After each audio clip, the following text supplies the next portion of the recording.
Hello everyone, welcome back to my channel Panna Laksha. ఈరోజు మనం second year sem 4 degree వాళ్ళకి business statistics 2 unit 5 theoretical డిస్ట్రిబ్యూషన్లో normal distribution theory చెప్తా. So normal distribution అంటే ఏంటంటే ఇది ఒక ఇంపార్టెంట్ కాన్సెప్ట్ అనమాట స్టాటిస్టిక్స్లో.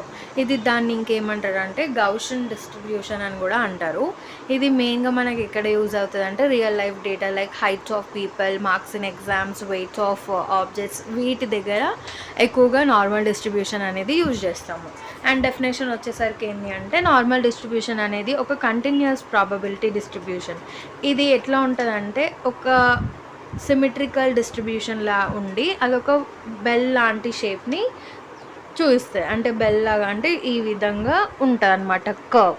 ఓకే, ఈ కర్వ్ని చూపిస్తుంది. నెక్స్ట్ దాని ఫార్ములా వచ్చేసి ఇది మ్యూ అంటే mean, sigma is equals to standard deduction, standard deviation, X is equals to variable. Okay, next properties ఏంటివంటే సిమెట్రికల్ డిస్ట్రిబ్యూషన్. మనకి సిమెట్రికల్ డిస్ట్రిబ్యూషన్ అంటే ఏంది, లెఫ్ట్ సైడ్ ఎంత ఉందో రైట్ సైడ్ కూడా అంతే ఉంటుంది అని చెప్పడానికి సిమెట్రికల్ డిస్ట్రిబ్యూషన్ అంటారు. Next mean, median, mode. మనం ఈ కర్వ్లో ఏది చేసినా, మీన్ చేసినా, మీడియన్ చేసినా, మోడ్ చేసినా ఈక్వల్గా ఉంటాయి అన్నమాట. దాని యొక్క సెంటర్ మిడిల్ పార్ట్ అనేది ఈక్వల్గా ఉంటుంది. Next bell shaped curve. మనకి ఇలాంటి ఒక బెల్ షేప్ కర్వ్ ఇస్తుంది, ఎలాంటి బ్రేక్స్ ఉండవు, స్మూత్ కర్వ్ అనేది ఇచ్చేస్తుంది.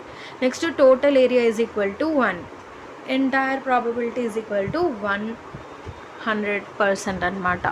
ఓకే, ఏరియా వచ్చేసి మనకి 1 ఉంటుంది. Next tails never touch x axis. So యాక్చువల్గా ఈ విధంగా ఉంటుంది అనమాట కర్వ్. ఈ టేల్స్ ఉన్నాయి కదా, ఈ టేల్స్ ఎప్పుడు మన ఈ ఎక్స్ యాక్సెస్కి టచ్ కావు. Okay, next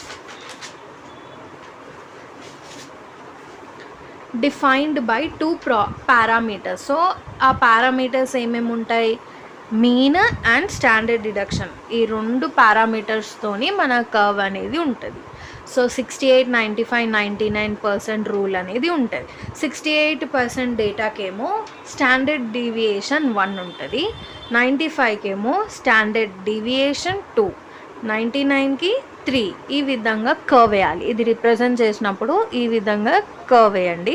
next data is continuous and curve is smooth.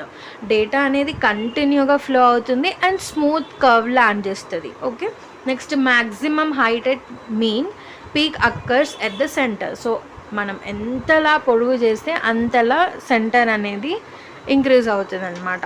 Next points of inflection curve changes shape at the plus or minus sigma. So మనం ఒక్కొక్కసారి ఒక దగ్గర పాయింట్ చేసినప్పుడు షేప్ అనేది చేంజ్ అయ్యే ఛాన్సెస్ ఉంటుంది. సో ఇది వేయండి. ఇది వేసిన తర్వాత z is equal to X minus mu divided by sigma. Okay, conclusion ఏంటంటే normal distribution shows how data is naturally spread around and average.